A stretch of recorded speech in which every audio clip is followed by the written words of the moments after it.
How to make vegan oxtail. Let's get right into the video. Starting off, we have 1 tablespoon of allspice, a half a teaspoon of garlic powder and onion powder, 1 tablespoon of sugar, 1 teaspoon of salt, 1 teaspoon of liquid smoke, 2 tablespoons of oxtail seasoning, half a teaspoon of paprika, 1 tablespoon of canola oil, 2 tablespoons of water, and a half a teaspoon of cayenne. Then you're going to place your mushrooms in the oven for about 45 minutes until they are nice and roasted and they have taken on the flavor, and you're going to shred them to look like the beef strands. This recipe was inspired by Corinne Rochelle. To my 2 cups of vital wheat gluten and my 1 teaspoon of baking powder, I added 1.5 cups of frozen spinach and a small onion chopped and caramelized. I would suggest that you use probably a half a cup of spinach because my oxtail did come out a bit spinachy, so I would definitely lessen the amount of spinach that you use to your parts of the baking powder and the vital wheat gluten.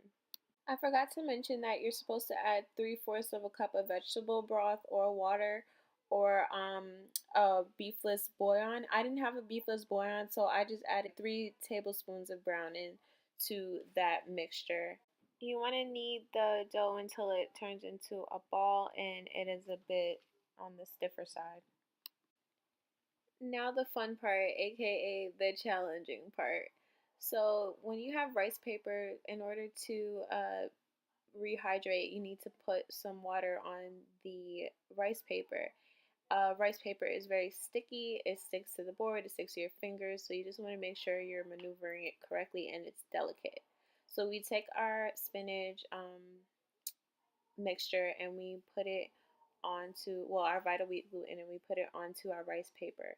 Then we're going to take our mushroom mixture and we're going to place that in the center, layer it on top of our vital wheat gluten mixture. Once we're done doing that, we're going to wrap it into a kind of like a cucumber shape.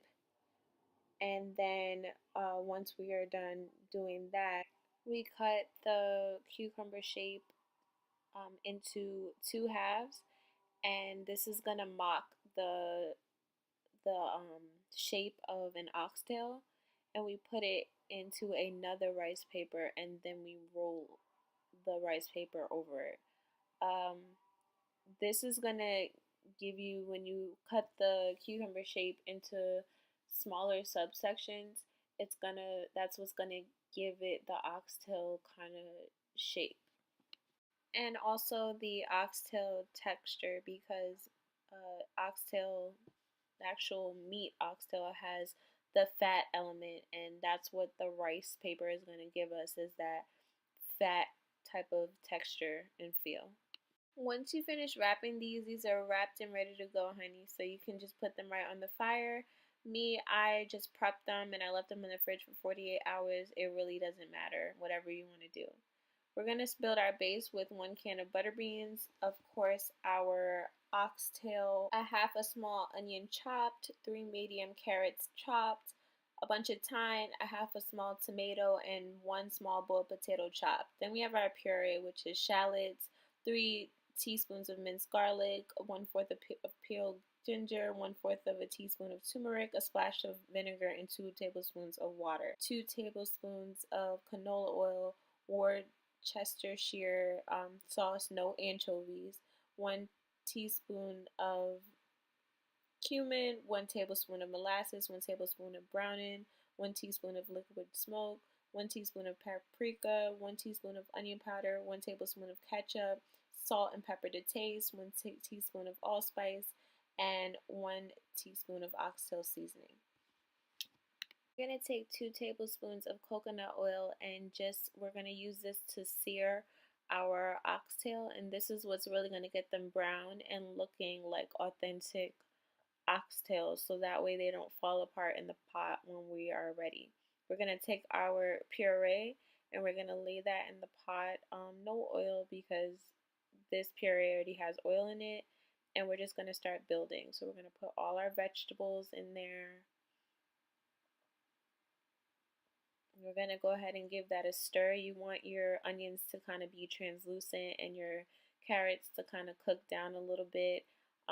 It's really up to you how you like them. But then once you're done with that, you put your butter beans in there.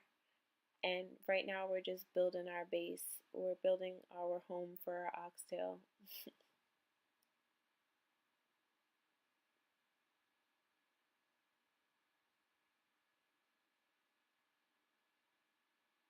Once you're done putting your butter beans, you're going to let that simmer a bit.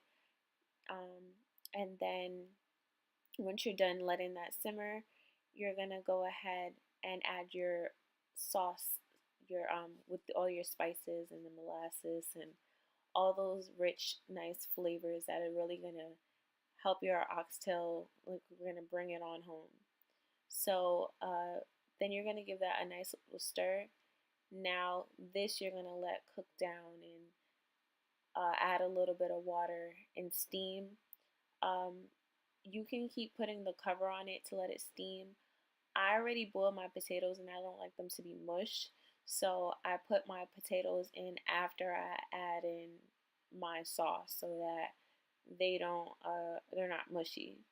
You're gonna keep building the base by adding water to your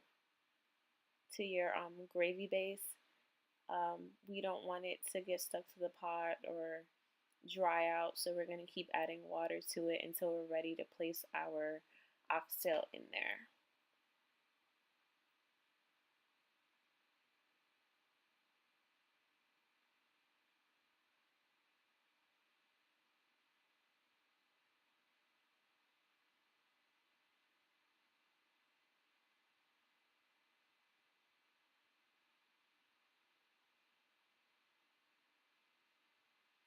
Okay, once it's kind of boiled down, that's when you want to go ahead and add your oxtail and look at those babies after they've been seared.